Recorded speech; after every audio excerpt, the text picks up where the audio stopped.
Jamie Dimon, the CEO of JP Morgan Chase, says brace for a U.S. economic hurricane due to inflation.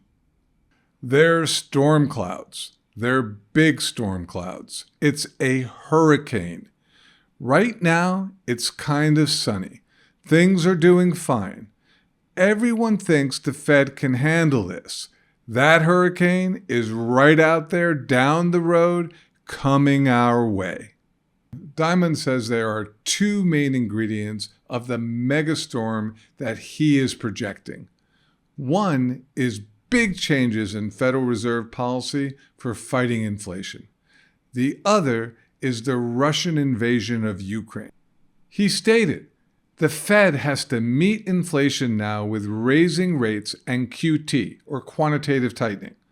They do not have a choice because there's so much liquidity in the system.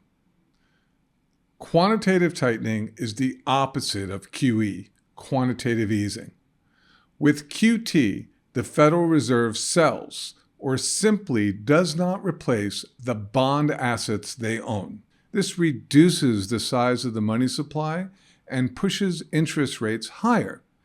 QT is a more drastic way of achieving monetary tightening when raising interest rates are not enough. The Fed recently said QT is scheduled to begin this month and will ramp up to $95 billion a month in reduced bond holdings. Here's what Dimon said about that. We never had QT like this. So you're looking at something you could be writing history books on for 50 years.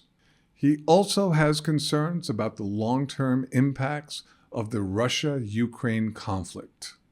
It's important to point out that this is Europe's largest ground war since World War II, and that Russia and Ukraine are key exporters of food and energy.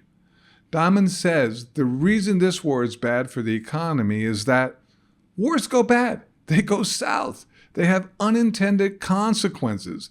And this happens to be right in the commodity markets of the world: wheat, oil, gas. Goldman Sachs President John Waldron is also concerned about what he sees ahead, stating, "This is among, if not the most, complex, dynamic environments I've ever seen in my career. The confluence of the number of shocks to the system, to me, is unprecedented." So what does this mean for the future? Waldron made it clear what he thinks. We expect there's going to be tougher economic times ahead. And there you have it. Heads of the world's two largest investment banks are warning us of economic trouble ahead. Remember those E.F. Hutton television commercials from the 1970s? Their tagline was, "When E.F. Hutton talks, people listen." Are you listening? I know I am. Hey guys, Joe Montana here with my man Devlin Steele. He and his team at Augusta Precious Metals are constantly putting out new information to keep you ahead of the game. Click subscribe now and hit the notification bell to stay up to date. You'll be glad you did.